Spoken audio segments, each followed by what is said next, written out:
Go. Hi, everyone. My name is Bruce, and today I have Janet on the left hand side. We have just watched one of the greatest movies of the 1980s, Hmm. and possibly the greatest werewolf movie of our time. Hmm.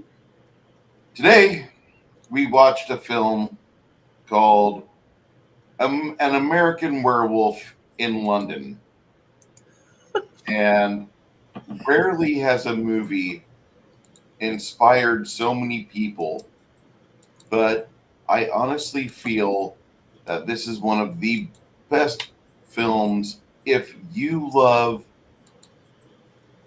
if you're into practical effects, if you want to see a literal stepping up of how editing changed from 1970s to the 1980s. If you want to view a film that is a landmark for so many people, and also, this is a fine way for us to see the evolution of Rick Baker, practical effects master, the only man I feel who is possibly equal to Rob Bottin. We watched this film today, and I am so happy and thankful that I have my friend Janet in a nurse outfit who Oh, makes me kind of crazy. oh, Anyway, good. I'm glad. I was. This was the only outfit I could wear. I mean, there wasn't really anything else for this movie because I don't have any werewolf outfits. So, plus, I don't think there was any women werewolves in this movie. So there wasn't. this was not it. That was the weird thing about it. That there's no family of werewolves. It's just a neat little film, kind of like its own isolated thing. It's self-contained within what 45, 50 days. Hmm. Basically, well, it's not really even that long because remember he's unconscious for 3 weeks. So, 3 of the weeks that he's transforming on the inside, basically, we don't see him. Uh-oh, Bruce got disconnected. But there we are. You're back. What So happened? I don't know. I Because have you no just disappeared. I yes, literally disappeared. I had echo, and then it was to here. You can hear me fine, right? Hmm. Okay. And for you, those of you that don't understand, we just had a funny situation in our sound settings discussion. Yeah, Wow. but it's fixed now. So I hope for now. uh, I got to say that this movie is easily uh, one of my go-tos every year. I either watch this or The Howling. Last couple of years, I've watched The Howling because I love that movie. And this Hmm. movie I love about as much, maybe a little smidge more. And I think that both films require some serious discussion, but we'll be more on this film today. Uh, what was the first time you saw this movie, Janet? God, There you I go. don't remember. It wasn't at the theater, but I watched it at home, I think, or at a friend's house. I think it was at a friend's house, and it was scary. See, We had popcorn, all the good. We put the candies. You pour the candies into the big popcorn bowl, and everybody's sitting on the floor watching and eating it. So it was good. But yeah, it was very, very scary. I just remember having nightmares the first time I watched it because it was so realistic. The whole scene where he transforms, I've never seen anything like it. It was so believable and realistic to me.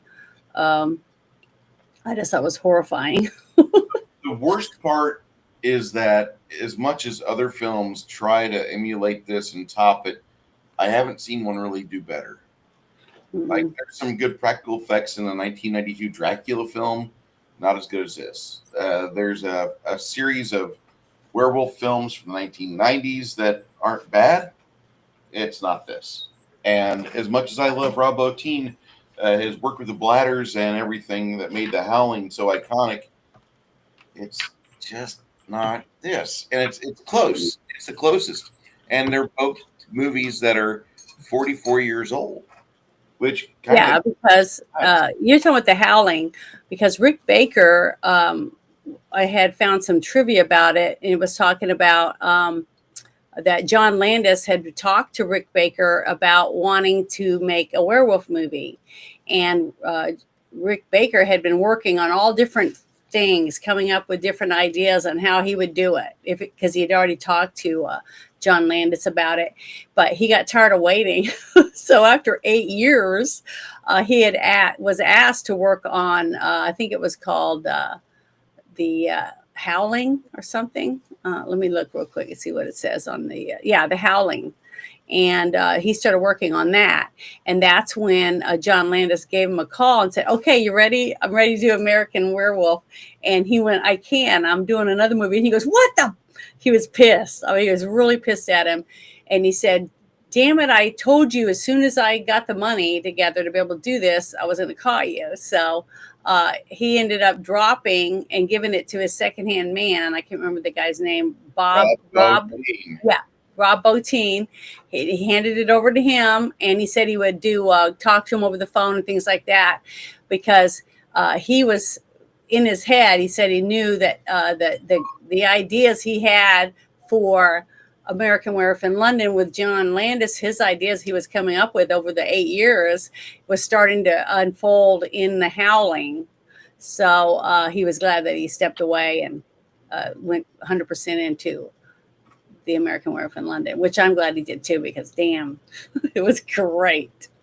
I mean, honestly, after seeing a couple documentaries with all the work that they had went through to perform what he did, because I got a bunch of notes all about his different procedures that he did, and I don't see CGI even doing that well, you know, because it was just freaking awesome. I mean, all the little hairs that they slowly trimmed off and everything, and pulled through the skin to make it and rewound it to make it look like it was growing out, things like that.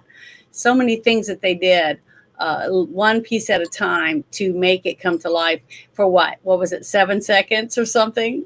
Yeah, and All the work they did. Bottin worked on it for months, and then when he finally sees it, the 7 second scene, like he thought initially it wasn't worth it, and then like the audience starts like clapping, kind of enthusiastically, and Bottin's like, "Holy shit, they actually like that." And so this movie kind of knocks it completely out of the park within short order. This movie was for the people that performed in it, that were part of the cast. They realized they'd been part of something big, Yeah, and 'cause, there was not many other films at the time up until this point. Now, The Howling and it getting produced at the same time. We're not going to talk about that. But up until this point, there'd only been like a couple big werewolf films, and the biggest one was 41's The Werewolf, or the mhm. Wolfman with Lon Chaney. Yeah, the Wolf So, Man.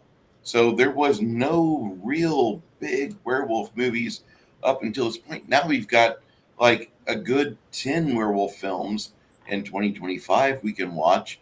And then there's like another 30 that are horrible. But if you want to see lycanthropes, there you go. And we have that option. We didn't have that when this movie first came out. And more importantly, like Blockbuster wasn't a thing in 81. I do want to show something that helped get David Naughton's career started because, Oh, yeah. Yeah, because John Landis saw him in this commercial, yeah, and that's why he said, "I want him." yeah, he Can sold you it. make sure there's no music though? Uh, I'm gonna put a little bit of music. I drink Dr. Pepper, don't you see? Okay, so now you understand what's going on here. We got David Naughton going around, dancing around. He's a very good performer. He's talented. He's got some moves, and he's got a pleasant voice. And this sells it to Landis, Hmm. who is putting together his script for this movie. And now he's got his main actor. I just got to find him. Just got to get an agent that'll get me in touch with this guy right here. He's Yeah. Pepper. Once I get a hold of the Pepper, it'll be fine. And this is one of the cutest things from the 80s. And this is, the time frame that we also have the young boy with the fishing pole singing about Oscar Mayer Wiener. And just to get your headspace in, where we're at, but this was a phenomenon at the time, and this was a very popular commercial, which Yeah. a fucking minute long commercial. Hmm. Good God, it a slap shot. One of the best hockey films ever made.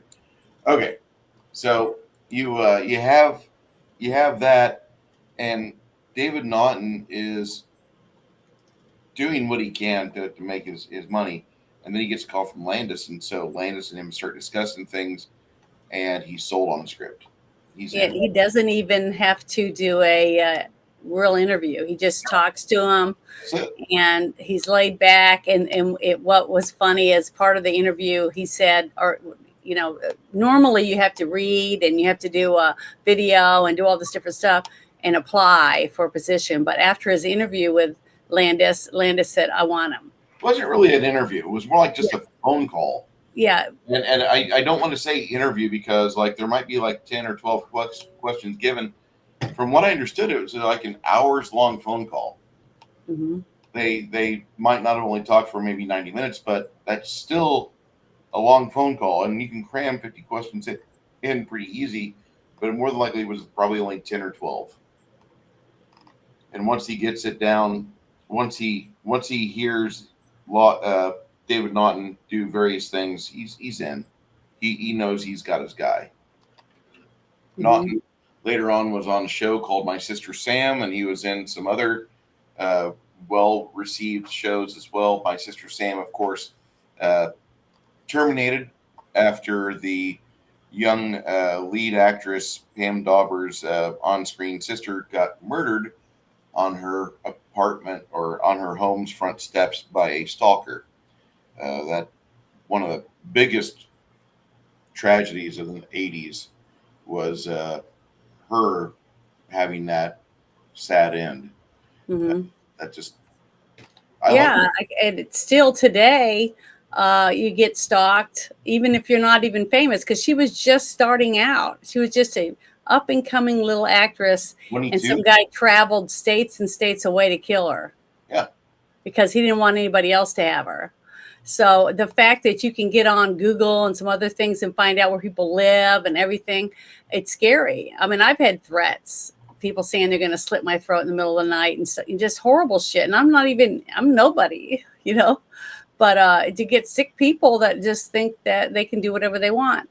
But one thing I wanted to let everybody know that I found when I was looking, tidbits of information up, was the fact that he did have a huge contract with Dr. Pepper before he did this movie. But because he went nude in this movie, Dr. Pepper dropped him like a hot potato. So he lost that contract simply because he danced around naked, basically running through the zoo. And I also wanted to add a thing that I found was the scene with the wolves. He's nude in the cage with the wolves at the zoo, and they said, well, we fed the wolves, they should be fine, and just don't do any sudden moves, and be a slow pace and things like that around him. And he said that Landis said, I want to get this in one shot. So they did film it, and he climbed out. He had no problems with wolves. But then he climbs out and he's running, all through the zoo, doing the things that they told him to do, the different points he's supposed to go to. And then when they got it all filmed, because Landis filmed the whole thing in one straight line. A lot of films, they break it all up into scenes, and then they'll do part of the end of the movie, and then they'll do a part of the middle, and then go back to the beginning, back and forth, and then edit it all together. Well, Landis filmed this whole thing in stream because he said he didn't want the actors to really know what was going to happen up till the very end. So he did it all one shot that way in progression as the movie went on. Well, after the scene where he was running through the zoo naked, he was talking about how the extras must have taken that whole thing with him being nude, and Landis said, we didn't hire any extras, the zoo was open. So it's hilarious to know that he found that out after the fact. But and also the other scene, the scene where he's naked, earlier in the movie, you saw the part where the two nurses are talking about him when he's unconscious at the hospital after he'd been attacked, and the two nurses are kind of going, "Oh, he's so cute," that doing those comments, and the one nurse says, "I know he's Jewish," and she said, "Why?" And he goes, "Because I took a look," because so she was saying she peeked out under the covers or whatever. So what was funny is he's not circumcised. He told Landis that I'm not circumcised. So when they filmed him running, they made sure they didn't capture enough to prove that he wasn't a Jew, basically. So that whole thing was hilarious. I just loved it. All the little tidbits of information that I never heard about before. I never knew some of the stuff, but I think it's great that you can dig this stuff up later on. And the fact that Landis wrote the screenplay for this in the 1960s, late 1960s, and had been talking about wanting to make it into a movie for a while. So he did a great job. The fact that he wrote this into a script and then was able to actually make it so good, because he wanted to the people watching it to see it from the point of view basically of the werewolf, and see what he went through, the terror and the heartache, that he was going through, of the choices he's going to have to make on his life, basically. So I just thought it was really, really good point of view. Yeah, Very cool. I gotta say that this is probably the 7th time I've seen this movie, all the way through, start to finish. And the phone scene when he calls mom, when he calls his family, yes, sister, that always does get to me. And I don't know why, but I always do feel like, man, that sucks, But that's because he knows he's gonna die. He's gonna kill himself is what he's thinking. He wants to end his life. And what do you want to do? You want to talk to the people you love before you die. And I just thought that was a very moving scene myself. It was very good. That's what I'm saying. It's like a roller coaster ride. This whole movie, because you're just like you said, the very first part of the movie, you got the two best friends. They go to Europe. How many young college age students want to go to Europe and backpack and just hike around and check out the world, because you feel like you're untouchable, you're indestructible, you know what I mean?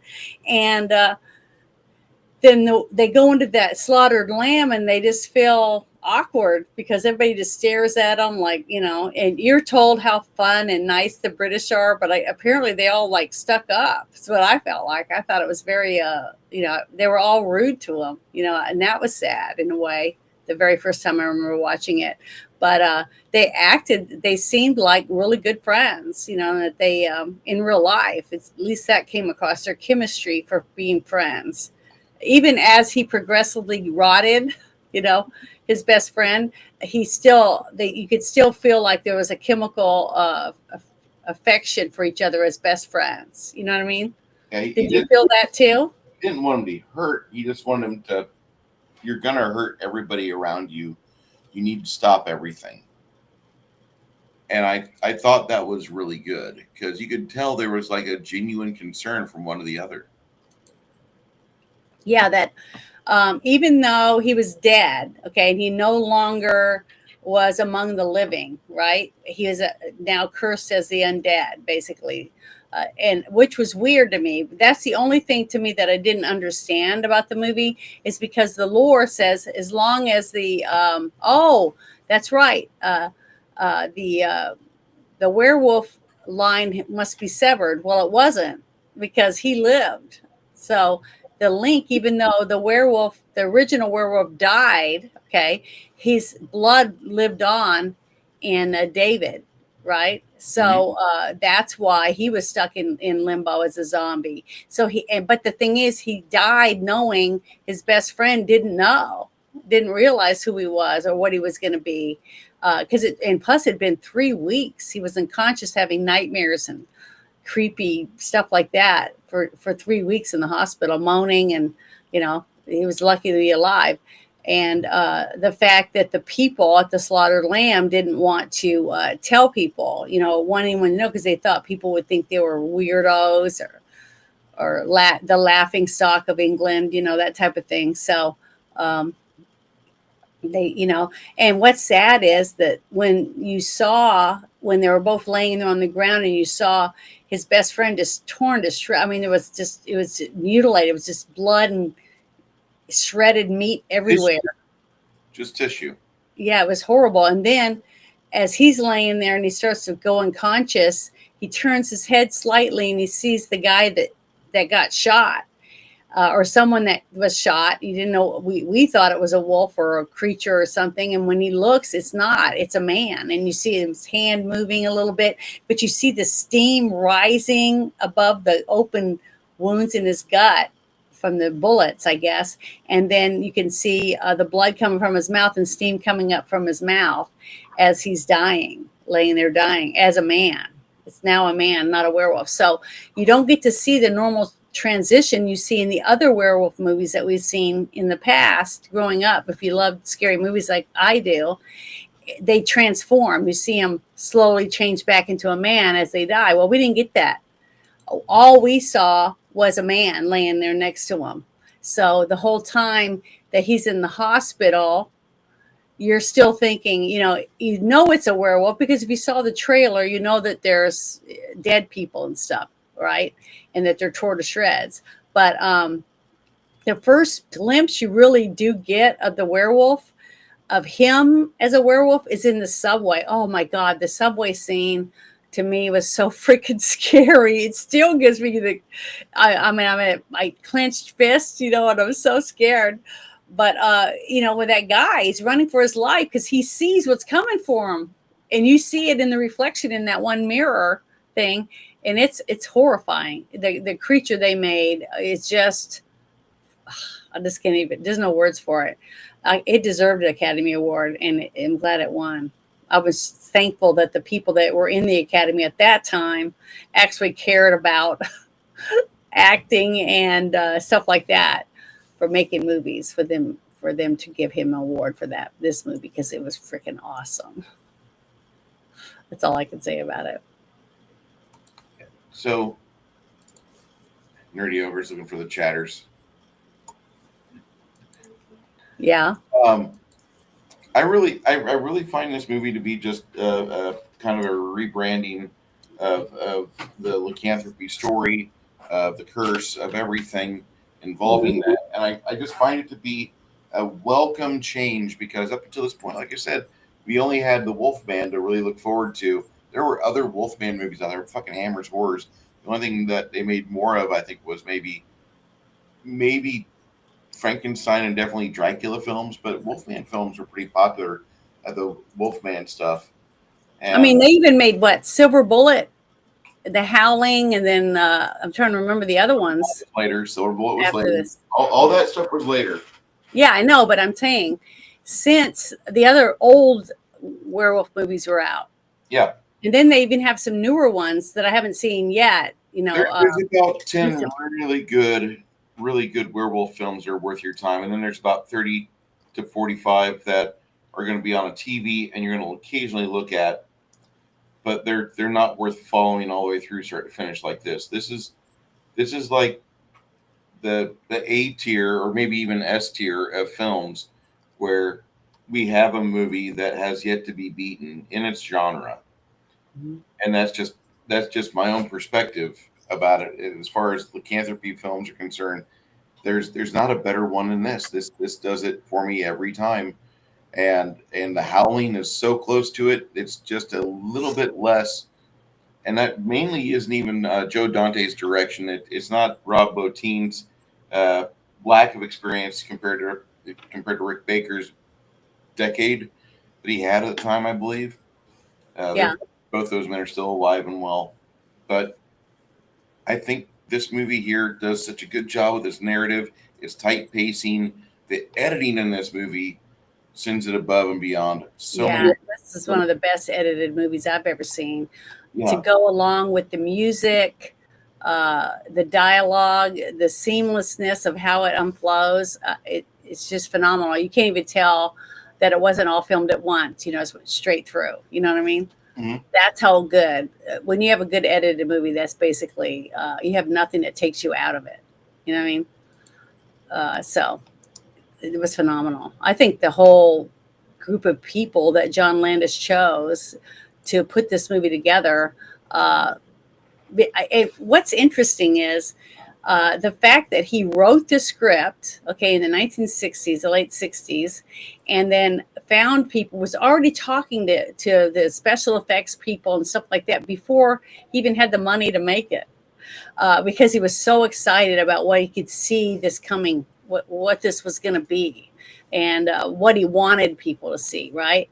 And the fact that he put that much work into it, you could just tell he was hands on through the whole movie. The simple part where you see David gets locked out of the flat and he has to crawl through the window. He's crawling around, and the dog barking at him.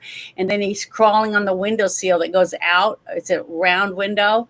And he gets to the thing and there's a cat. And you see the cat go, hissing at him. Mhm. Because he's changing, right? Not just because he's a person. It was because he had that creature inside of him.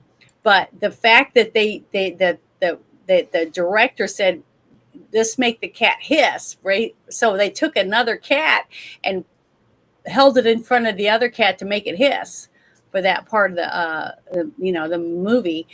The realism of it, and this was all before all special effects and shit. This was all done by hand, basically, and good acting, facial expressions. I mean, look at how good David's character did, as he changed, the screaming and the hollering and the noises, Jesus Christ, I'm burning up. And he's ripping his clothes off. It was very, very believable. He did a great job considering he was just starting out. And, it was just good. And the chemistry between him and his best friend, what was his name again? I'm trying to remember his name. Griffin Dunne played. Yeah, Griffin Dunne, because his sister was the one that was in Poltergeist that was murdered by her boyfriend. Yep. You knew that, right? Yep. Yeah, that whole thing was just horrible.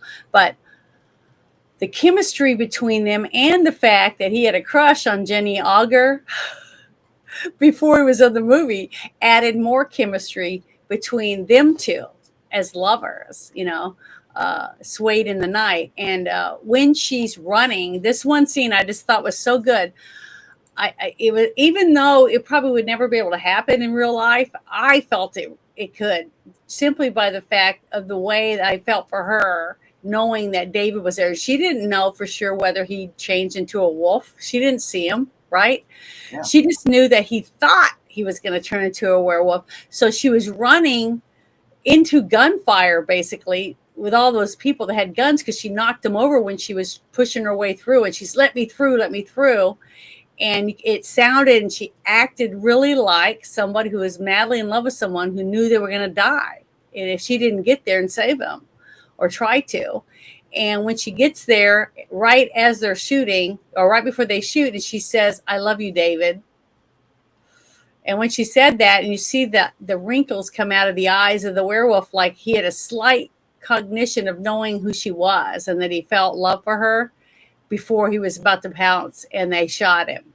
But then you don't see it, basically, but he transforms back into a human from that form. So she realizes he really was a werewolf. So I'd like to just take a minute and thank one of our supporters, one of our friends, a guy that I probably stream with 2 or 3 times a week with, if I can. Mm-hmm. DM James, for $5 American, says, hello, nurse. Oh, I missed it. I didn't see the chat. Well, hello. Oh yeah. Thank you so much, James. You didn't have to do that, but yeah, that was sweet. Bring out the bangers today, and Janet looks amazing in the retro nurse outfit. Six Nations is like, I've seen this film dozens of times, and Werewolf Howl is creepy every fucking time. Yes. Yeah. And all the sound effects that they use different animal noises, elephants, tigers, lions, some bears. I think they even used to train a locomotive sound of tracks or steam or whatever it was in That's pretty good. combination to make the different sound effects throughout the movie for the creature. Because Landis said he wanted people to say, "What the hell is that?" Yeah.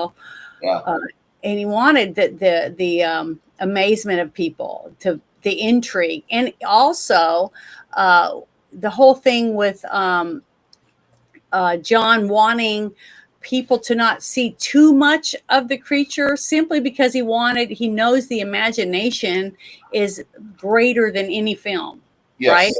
So when you're reading a novel and you're putting together in your head what you think you see as you read it, the landscape, the sky, the clothing, the richness, textures of the clothing, the color and the softness of the woman's hair, or how built she is, or what color her beautiful eyes are, or how big the guy's fangs are. All those different things is all in your mind, and your mind can do better than anything. But knowing that, and that he tried to do that for the person watching the movie, to me made it even better, because he wanted to make the story he wrote down on paper himself come to life for everyone that watched it. And that is why this movie is still a freaking badass, scary horror comedy, whatever you want to genre you want to put it in, after all these years still. And all done without the stroke of a keyboard to make the picture. You see what I mean? Mhm. All hands on. This is all the imagination of the creature makers, the special effects people, the people that picked where they were going to film it, and the actors that were going to put in it. They did all that and put that together, and made it into a cult classic, and I can see why. I've seen it at least 20 something times, and I still think it. I mean, watching it today, I still had clenched fists when the people were getting attacked. The three little old men, the homeless guys, they're out there by the burn barrel, and then you got the dog, and it's barking, and you could tell it's kind of whining like it's afraid, and they make fun of it and say, "Oh wow, what a guard dog you have," because it's basically a wimp. So and the dog runs off, and then you see the one guy say, "Mary, Mother of God," that you could just see the terror in their face, and you could just you get that lump in your throat, and you're like, you're holding your breath, not knowing what's going to happen next. So they did a great job at drawing you out, for the terror, the suspense of it. Still, after me seeing it 20 something times, I still felt that way through all those scenes, even though I knew it was going to happen. It's still scary. And I would not recommend even young people watching this until they're at least, I'd say 11 or 12 at least, simply because of the love scene, not as much for the actual fight, or the death scenes or something. Now the after effects for the gruesomeness, it's pretty gruesome. I mean, very realistic. I mean, when they showed Griffin Dunn laying there, oh my God, it was just I horrible. honestly felt like they actually had done some studies on forensics, and they had Mhm. looked at like wildebeest attacks and things of that Oh, nature, yeah, it because was horrible. that was done so well. And I got to give props to the forensics team. They did a great job Hmm.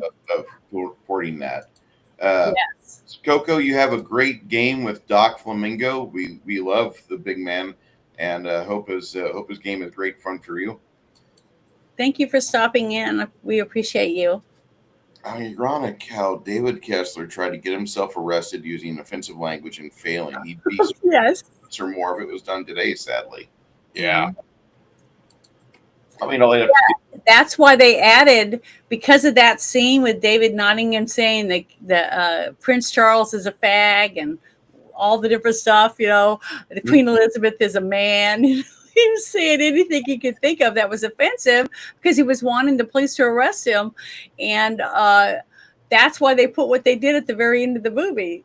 Can you bring that up, a snapshot of what they put at the end about the Princess Diana's wedding? Yeah, let me pull that up again. That was pretty funny. I just thought it was, and then, yeah, it was great, but that was back when people could still laugh at stuff.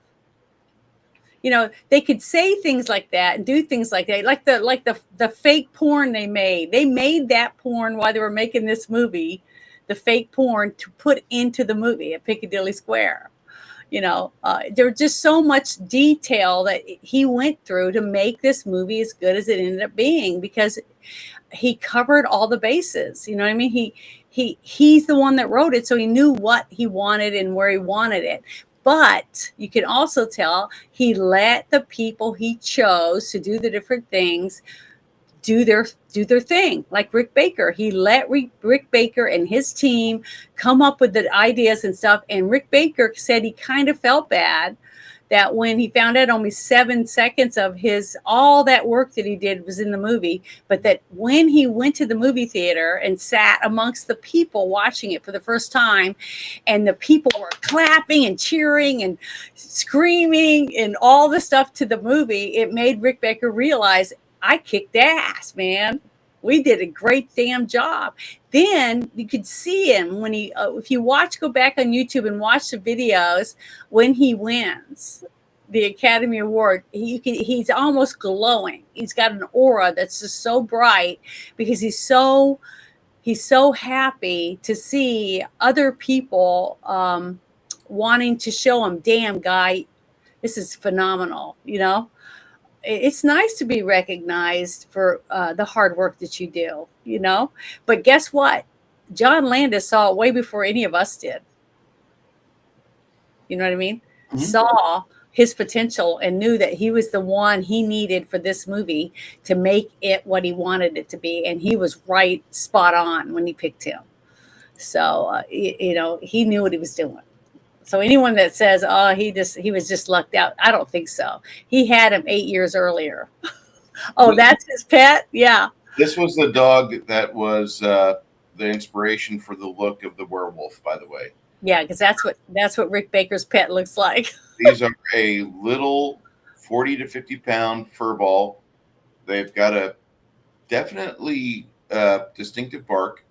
I've had 2 of them. I had a purebred, like these gray and salt and pepper ones here. And I had a blended. They're so cute. They're amazing, but they are very much not for indoor life. And I'll say that. Yeah, they shed. They look like they shed big time. It's not even that, Janet. We had one of the worst rainstorms in Illinois, and we brought our dog in. The trees were getting ripped to shreds by the lightning and the thunder and the wind. Mm-hmm. And branches are coming down left and right. And the dog starts to chew apart the storm door to get outside because he doesn't like being indoors. Oh, to be outside where the weather's at. He's of the mindset that I'm built to be rugged. He's a sturdy little shit, and he wanted to go outside. So we had to take him back outside and chain him up safely up against the side of the house, which in the morning we went back out there and like a couple things had blown over, but his house was fine. He was fine in the house. Mm-hmm. He was just happy. He lived for like a good 12 years too, but they are a great little dog. They are mainly dogs you see if you go to the Netherlands, you see them on the barges. They're small enough to where they don't cost a lot on the maintenance and upkeep, but they're fierce enough to where it'll make people pause like, I really don't want a 40-pound add-on to my arm. Yeah. And they're not as vicious as, say, a Belgian Malinois, but if you cross them, you're gonna have a biter on your hands. They love that. They love to like protect their mom and dad. Okay.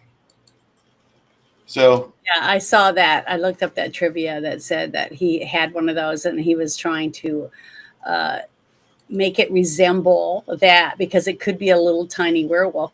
And the fact that Landis didn't agree with Baker about the werewolf being on all fours.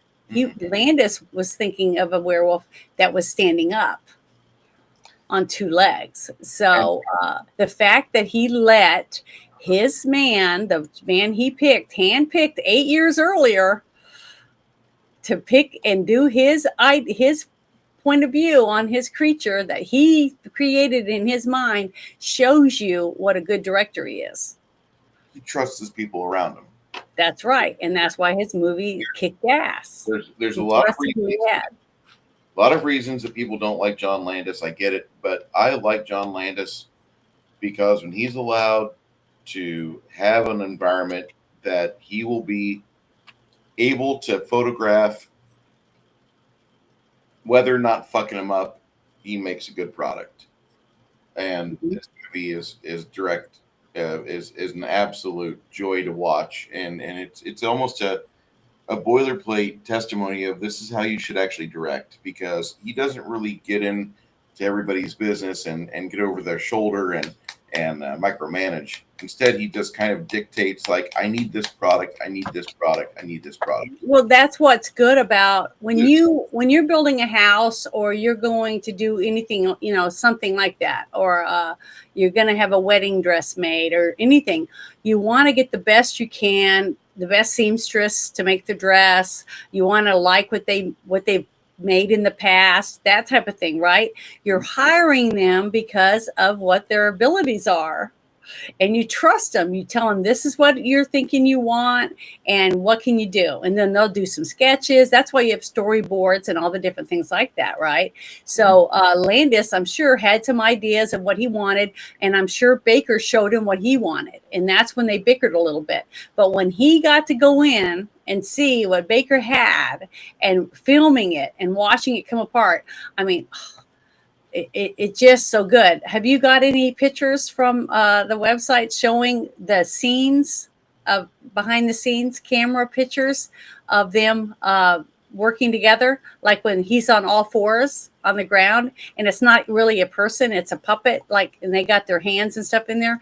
Because the one thing that I was reading I thought was so cool, it says Baker wanted the transformation to be very realistic. Okay, so he approached it from scientific points of view, and it says that humans and wolves are both vertebrates, and that both mammals, as such, they have the way their skeleton and the muscles adhere to the skeleton and the bone. So when you see them on all fours in the living room, and you see the bulging and the muscles popping, and how the foot elongates and the hand gets grows and all the different things, he wanted it to make it look as real as he possibly could, as it's something transforming. And you can tell he did the work to make it look as real as he possibly could with what he had available. To me, that it's just amazing. Mhm. And the fact that he got an Academy Award because other people actually saw what he was able to do with his team.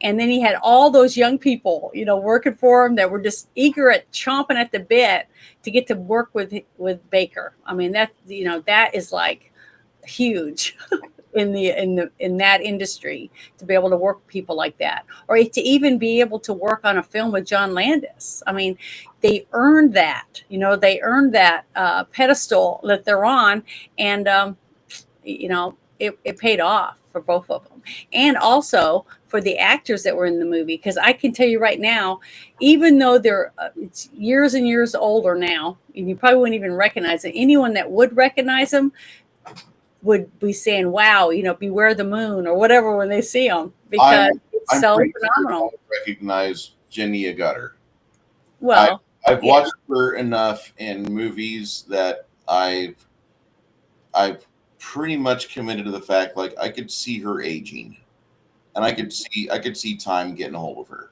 That's mhm. okay. I'm not upset about Well, everyone ages. You can't do anything about it. it. Yep. That's a natural phenomenon for all of us. The good thing is, for us, is when you see your parents, week after week after week, the progression is so slow that you don't really notice it as much. But then, let's say you go with your parents to a reunion, and someone hasn't seen your parents in 20 years, and they go, "Holy shit! I wouldn't recognize you if I saw you on the street." That type of thing. That's hard to take when you realize that, yeah, we're getting older. Like one of my sisters said something the other day, and it was, I don't know who it was. Somebody passed away, and she was like, "Gosh, she's only 10 years older than I am." This was like 2 months ago. I'm trying to remember the name of the actress. I didn't think she was that old. I think she was in her 50s, something like that. This actress had died. And she was shocked. She was like, wow, it's scary to think about it. As as you get older, that, oh man, I got 20 years left, maybe, if I'm lucky. They start thinking that way. And I think that's one reason why, as we get older, that we start caring more about the mark and the impression that we're leaving on others, because this might be your last day. You might have a stroke tomorrow, or whatever. And anyone can die when you're young. I mean, young children die every day in car accidents or drownings and horrible fires or whatever. But they're young, so we don't look at it as, oh, we're expecting to die. No one does. But as you get older, you start looking at it, knowing, wow, I'll be lucky if I make it that long. I hope I make it that long, or I hope I die in my sleep, when I'm old. But when you are young and you hear about these young people dying of overdoses and things like that, actors or singers or whatever, it's sad, because it's such a waste of, we look at them, we look up to them and think, wow, look at this person. They have all this, they have so much money and stuff, but they really don't have what they need, which is friends, people that love them and tell them, man, you're really fucking up your life, or whatever, an honest person that cares about them and cares whether they're around tomorrow. And I hope we get back to a similar life like that again, where people care more about the friends they have, and the mark that they're leaving on each other's lives, instead of how much money they have in the bank, or whether or not you get bigger hooters, that kind of stuff, or how many facial implants you can get. I don't know. I just don't understand it. It's just sad that that's where we seem to have gone, from this era. Where I remember seeing a lot of people. My mom would love to watch, what was the name of that show? Old Hee Haw, not Hee Haw. It was like down in Tennessee, and they had all these people singing country music and stuff. I don't remember what it was called. It was some TV show that was real popular. And you'd see all these old folks on there singing songs from when she said her mother loved. But they all got together, and I didn't see all them with tons of, implants and whatever else. They never aged, or they walked around, they looked like this all the time because they had so many facelifts or whatever. It's sad that people can, like, what was her name? Diane Keaton. She didn't look like she'd spent a lot of money on plastic surgery and stuff, but you look at Madonna and you look at Elvis's ex-wife and some others, and it's like, sooner or later, you got to realize it. It doesn't matter how many facelifts you get, you still look old. You just look like you're made out of plastic now. You know what I mean? Oh, hee haw. Yeah. Okay. So what was that? But I don't know. It's nice when you can go back and see what this person looked like when they were young and how good of a talent they were, and to see them later on, and that they've grown old gracefully, and they still look like themselves, but older, that you'd still recognize them, because they're just got gray hair now and wrinkles. That's the only difference. They're not like some morbid, giant cheek, giant chinned person you would never recognize. And that's sad that people feel like they have to do that today, because it's not like it's going to help you get more work. You know what I mean? As a man gets older, they can still get lots of work, and they just put younger and younger women aside them. You'll have a 60-something-year-old man with a 20-year-old girlfriend in the movie, and that's normal. But you don't put a 60-something-year-old woman with a 20-year-old boyfriend in a movie. It just doesn't. They just don't do that. So, sorry, I went off on a tangent, but I think you know what I was talking about. Yeah, you're good. So, but yeah, this movie, I can't say anything bad about it. I mean, there really isn't hardly anything that you can say negative, because it was so good, so well done, and you can see the passion behind it. I didn't. And I did it a lot. I've not watched any of the deleted scenes. I would like to at some point, but I would like to watch that with you. that doesn't have to be today, but I think this movie has a lot of potential. I kind of got upset with the sequel because it wasn't what I was expecting. And mind you, when I saw the sequel, I had not seen this movie in like 4 years, so Mhm. I was really a bad fan. But it was worth it. It was worth it.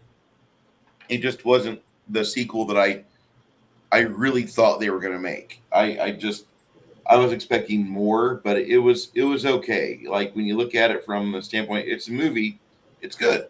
When you look at it like, oh my god, this is a sequel to one of the best werewolf movies ever made. And I remember Rick Baker came out of The Howling to do the first one, and this is going to be so awesome because we've got now CGI and everything. And this movie, the American Werewolf in Paris, just didn't measure up. It's a I good never saw it. it's a good film. It just doesn't measure up. It's like when I said earlier, there's like 10 werewolf films that you probably could see and be like, oh, wow, that was really good. And you'd see another one, oh, that was really good. There's like 10 of them that you would be pretty impressed by. And they have good acting and good pacing.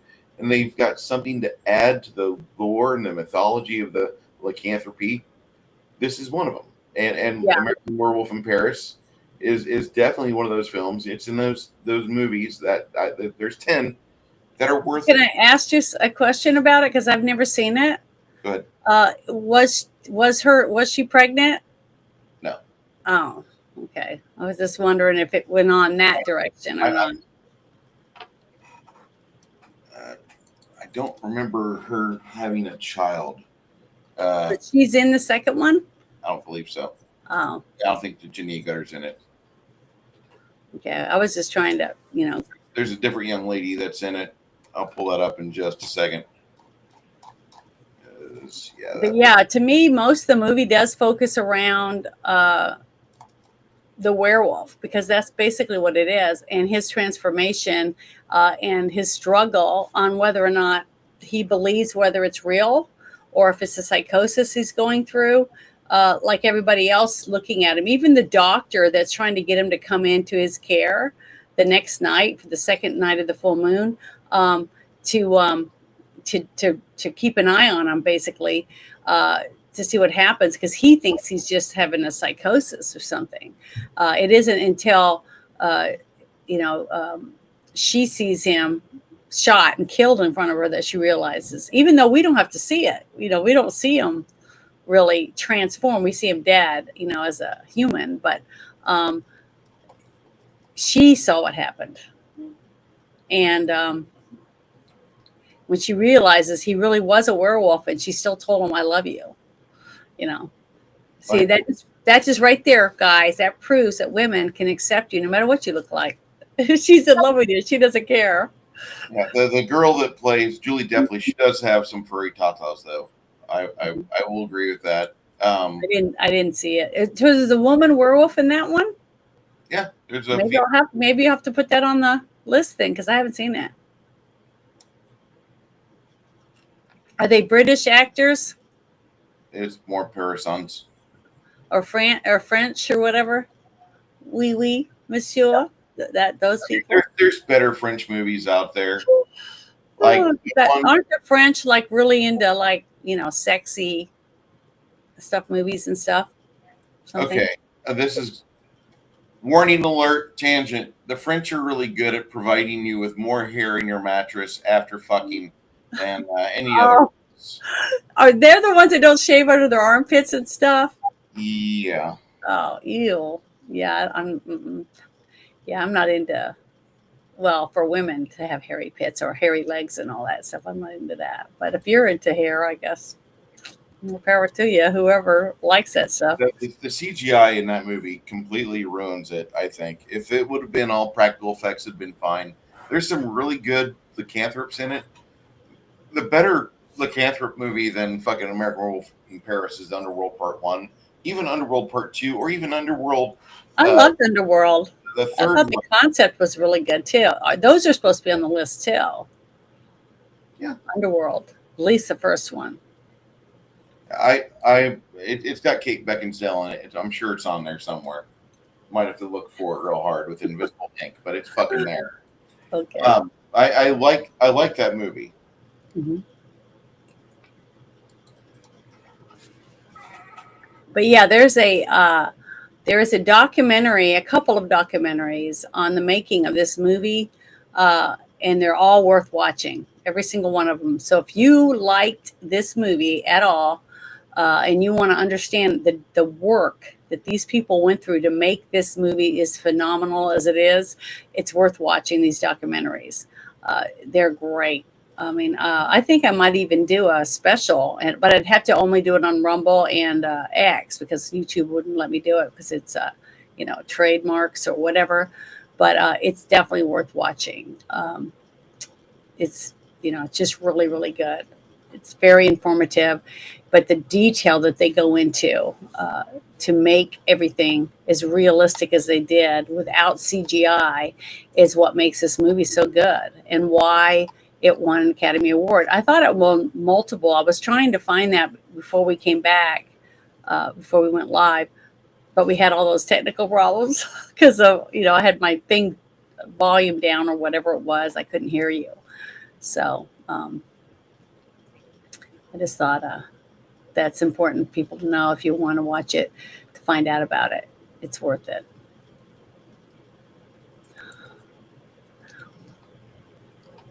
Yeah, this movie. Oh, here it is. Here's something right here. It says only 4 American work permits were requested by the British government for the production and director Landis, makeup artist Rick Baker, and David Nottingham and Griffin Dunn. The first 3 work permits were granted by the British government without question, but the British Office of Actors questioned the necessity of a work permit for Dunn, claiming that they were living in Great Britain already, so he was already living there. And so it was only when director and screenwriter Landis threatened to rewrite the script and retitle the movie American Werewolf in Paris that the Equality Office reconsidered the application and granted it to Dunn. So he had to make threats. And then it says that they did make the movie 16 years later, the one American Werewolf in Paris. So that I thought was pretty interesting when I read that, and why he threatened them, told them that, oh, fine, we just won't even use your London in the title. So they changed their manner. But what was funny too is I heard comments from people about how England does have guns. They don't have guns anymore. So some of the things that were portrayed in there with the way that the police force and SWAT and stuff works in England.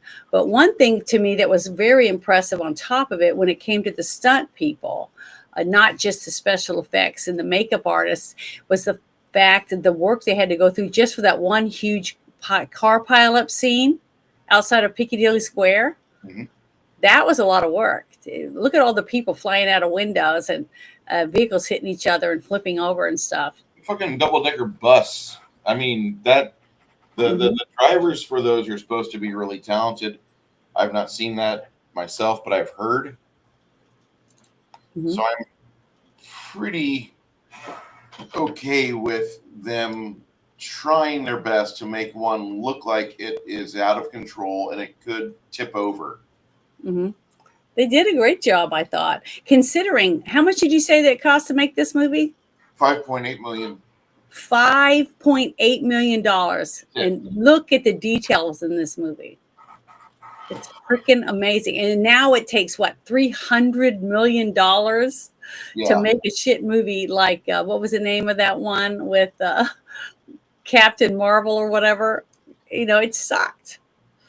So you got movies that, they can spend so much money because the actors are worth millions each or something.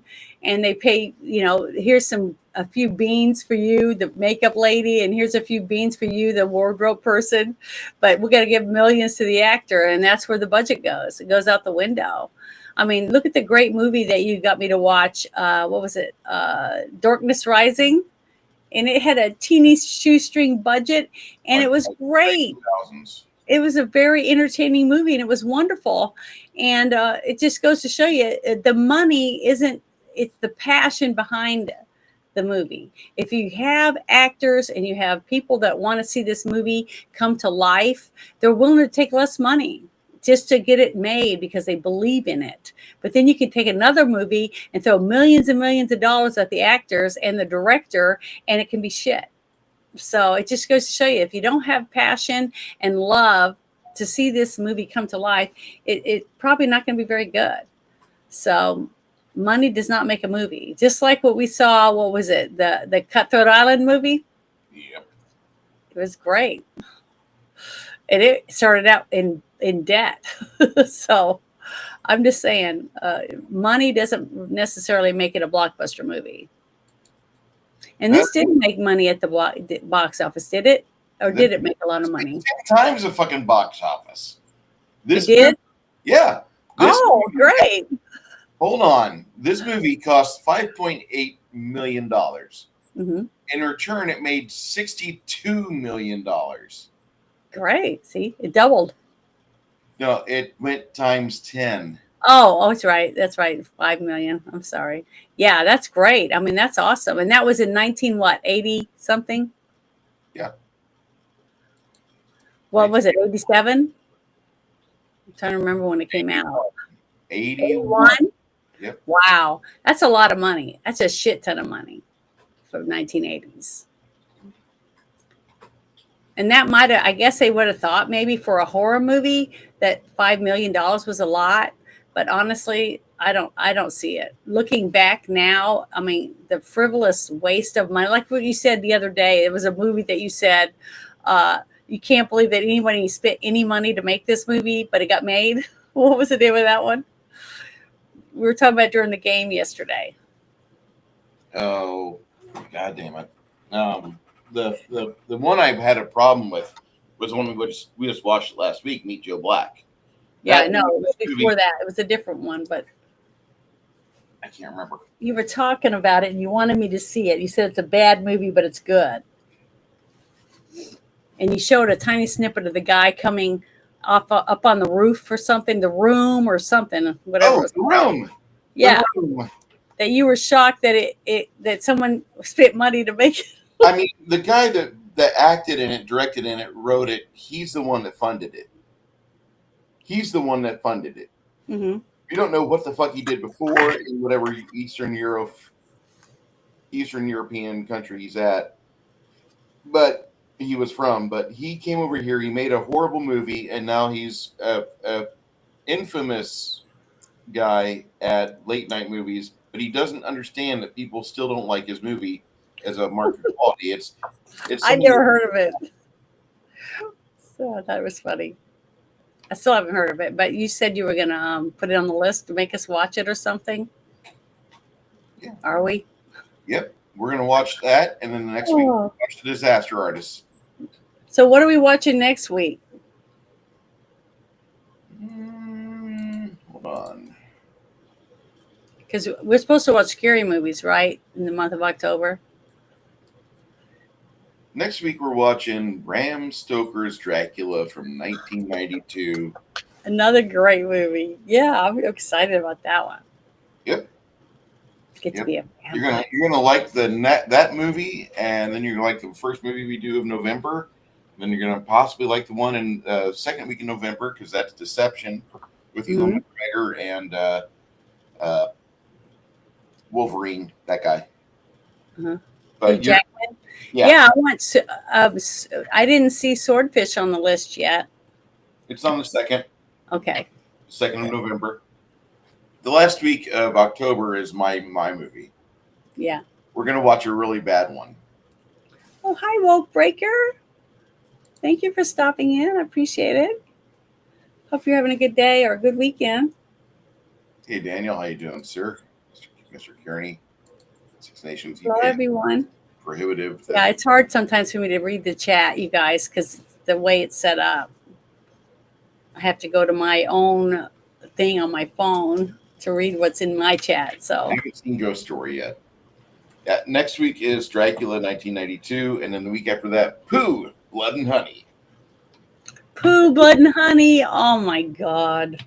Yes. I haven't seen that one. And I would never have seen it if it hadn't been for Bruce. Oh my goodness. Okay, we'll watch it. But yeah, what is your rating on this movie? I'd like to say probably an 89 or a 90. I'm not going to say it's a perfect 10 by any means. I mean, even the great Jack Burton gets only a 98. So this What do you movie give? gets this movie gets a 90. The soundtrack is really good. The editing edges it out over the howling. And if you like Jania Gutter, you're just edging the whole time anyway. Well, I was going to give it a 9.5 out of 10 because there's just a couple of little things when you close ups and stuff like that because of the the monster makeup or whatever type thing, and the fact that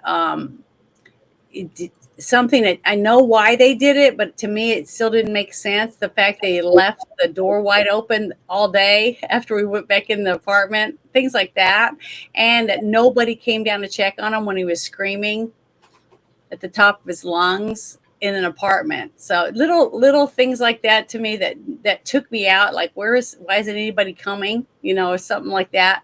But they're very very small.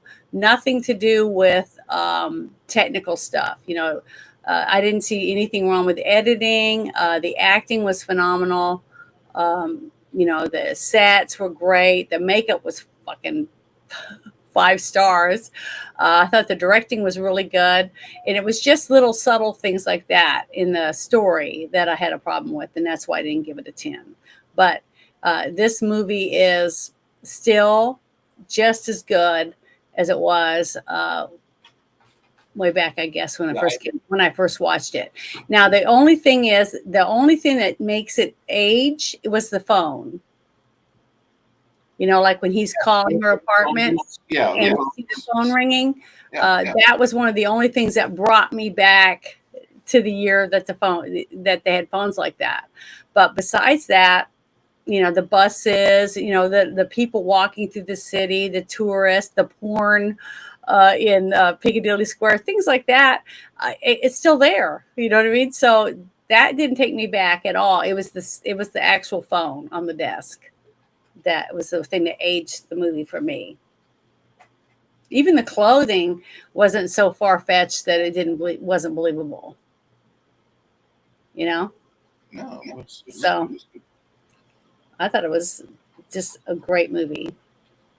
I mean, you could watch this movie with teenagers today, and they would think it was kick-ass. I mean, this is a movie that I would actually go see at the movie theater again and pay money to sit in a actual theater and eat popcorn and see it on the big screen. I would love that. I think it would be a great thing to do for Halloween.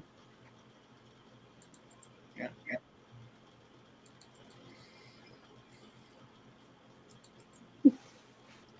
So this movie I discovered back in 1994, Mhm. and there was a game that just came out.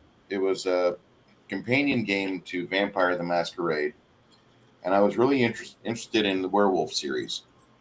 And it was a neat game. There was like 10 or 13 werewolf clans, and some were really neat, some were really stupid or gay. And it was just a very fun game that had a lot of possibility to it. But the main thing that I loved the most was that at the very end, there's an appendix where they could just like send you down your way. Check these out at local store, local theater, local library. And this is the number one movie in the list. And this movie is still the same way since then. It's still the number one vampire or number one werewolf movie on the list. It is often emulated, but poorly done. And we have another review here. Go ahead, Janet, read this. This film is a staple of my childhood and checks all the boxes. 90 out of 100 holds up. 40 plus years after the fact, and it's inspiration to would-be FX artists. Yeah, and what's really sad, because that is truthful, is we're not going to have anyone like Jim Baker around anymore. When they go to film school, they're just going to be taught how to do stuff on a computer. They're not going to be showing people how to make scars or gashes or someone's hair being ripped out and half the scalp coming out with it. All that cool shit that we watched when we watched scary movies growing up, and with actual makeup. We're not going to see that anymore. It's all going to be something fake. It's going to be AI. They're not even going to have actors or music editors or anything. They're just going to tell a computer, this is what I want. And the computer's going to make it. And then you go to the movies and you're going to watch a digital movie or watch it at home on TV and not even go to the movies anymore. That's sad to me that's what is going to end if we let it. So, yeah. You won't even need me. You just have some fake AI bimbo sit here and talk to you. You'd have to have a real person. So, it's sad that that's where we're headed. It was But Werewolf. at least they'll be perfect. They won't have any wrinkles and they won't have any scars or, they'll all either be blonde or brunette or whatever you want, triplets with all different colored hair, and perfect actresses and stuff. Nobody will make mistakes. It's going to be sad. Boring as shit. Yeah. It is going to be for some people, but people that grow up watching it, they won't know anything different. See, that's why I think it's important that people today, if you have a 13 or 14-year-old kid, watch this movie with them and then show them the documentaries and show the work that these people went through to make that monster so scary. They didn't have buttons to push on a computer to just make it, AI didn't do it. It's something done by people's hands and their imaginations. And it's sad that we're going to lose that. See, Rick Baker and Rob Bottin are both men in their late 60s, early 70s, maybe older. But I honestly feel that there's too many people out there that are cinemaphiles that are demanding more movies come out with this level of care and love than people sitting down. And I mean, the best reason for that is there's a really good, it's not great, it's a good movie, and it was born of a bad movie. If you go back to 2010, there was a horrible film called The Thing, which was supposed to be a prequel to the 1950, no, the prequel to the 1982 movie where Kurt Russell and his group are at the base in Antarctica. Mm-hmm. And this movie is supposed to be a prequel to it, and it's what happens at the Norway base. Well, it's not a bad film, but this special effects team had done all the work for The Thing 2010, and they finished, and the studio comes along. People that don't really watch movies, but they look at a paper, they look at expenditure reports, they look at garbage, and they look at everything and they say, you know what, this is really a good film, but we need to redo something. Like, oh, really? What do you want to do? And everything like, okay, they're going to give us more of a budget. Nope. We're going to give you a little bit of a budget, but not enough to where you will be excited because you're going to burn all that budget on computers and make CGI replace every practical effect for The Thing because our new audiences don't want practical effects. They want CGI and they can't tell the difference. That's not true, though. So the movie comes out and that practical effects team is replaced. They bring in some digital guys and they don't do a good job. The movie looks like shit.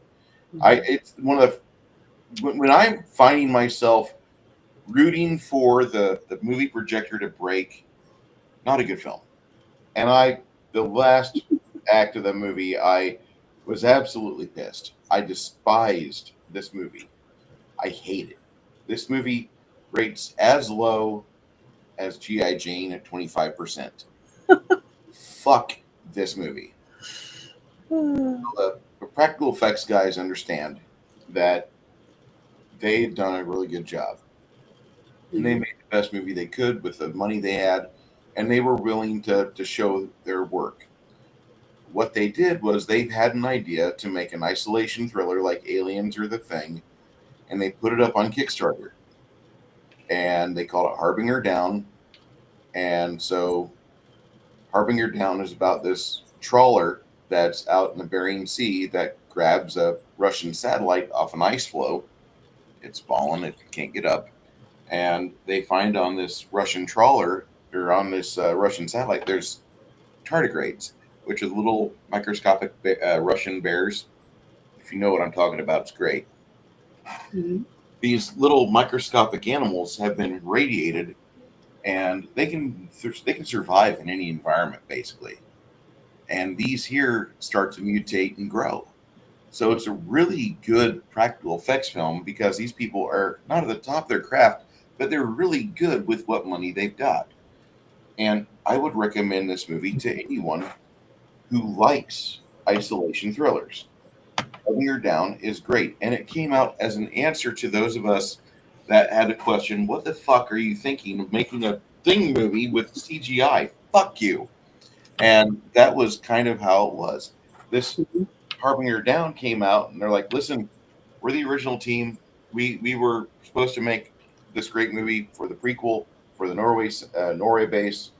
Unfortunately, the studio got in our way. Here's this movie. Come see it. And it's not a bad film. Harbinger Down is one of the better movies to come out in the last 15 years. And it really does show that if you have a talented group of people with a vision and they all get on board, I think this is probably one of the better isolation thrillers out there. As far as it's all concerned today, if you like werewolf movies, Howling, Part 1, not 2, 3, or 4. Four's okay. It's almost a return to form. Don't see part three marsupials, and don't see part two unless you like the blonde-haired girl with big tits. Okay, I watch it all the time, but I don't. I didn't want to say that anyway. So then it's not that she's blonde. It's just I love cans. I love them. I just love them. You see them. You see a girl breastfeeding in public. You just want to nuzzle up against her.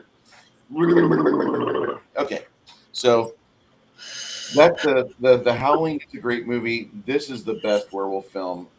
Mhm. I believe there's a movie called Underworld, and then you have Dog Soldiers. Yeah, Underworld has vampires and werewolves. Two of my favorites. I just love Underworld. It's a good one Yeah, too. yeah. Werewolves in Heat isn't horrible. It could be Another worse. one is that a porn? It's got naughty parts, I but know, but it's not a porn. I wouldn't say it's a porn. It you might see some penis on scene. Hmm. Okay, so Werewolves in Heat isn't bad. It just whatever. There's a good movie in there somewhere. Yeah, it just you gotta ignore some other things like some acting. Um, the 4 films I said there's like 10 good werewolf movies.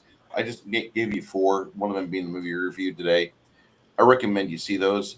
We've got another something. Yeah, Lance Henriksen's in Harbinger Down. It's not a bad movie. It's Is actually that fairly a werewolf movie that you're talking about? no, not in the least bit.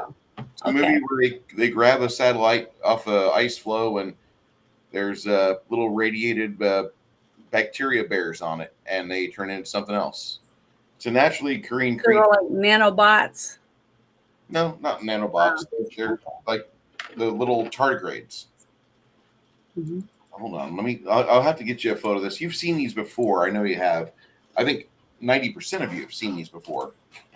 Um, isn't that what's in Doctor Who? I don't watch Doctor Who. I like my Um, science fiction not to suck, and I only got into this in the last maybe. Lloyd said he was 85 out of 100 Yeah, for the Lloyd, movie. Lloyd liked it. Lloyd Yeah, I thought missed it. I missed that. I'm trying to catch up with the chat. so. This is what the little thing Oh, okay. they call these little Russian bears. Hmm. And when I say little Russian bears, they're microbial, but they have these on satellite. They get Are irradiated those in down. real life? Are those real or is it just Yeah, pretend? They're these, mites. these are fucking real. These are little They're mites. like little mites. Yeah, Okay. Yeah, that's what I thought. yeah. They're cute. They're fun. They're. Cute. Who said that? You don't think that's cute? Look at that little face. Oh no, they're disgusting. The thought of it being crawling on your, I mean, every human has mites on them that eat dead skin and other stuff off your body. I mean, you have mites in your eyelashes. I mean, they're just on you. You know, to be healthy, you have to have some kind of creatures, some microbes and stuff. Look at that face. He says, "I will clean you up." Nom nom Look nom. at those little claws. Isn't that disgusting? The thought of that scratching your skin and stuff. Ugh. He gets the dead flakes off. Ugh. It's disgusting. The thought of it. But they're really on us. Or moss piglets or water bears. My bad. Ugh. Disgusting.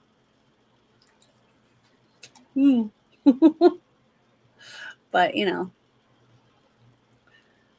lots of microscopic things out there that we don't know anything about yet.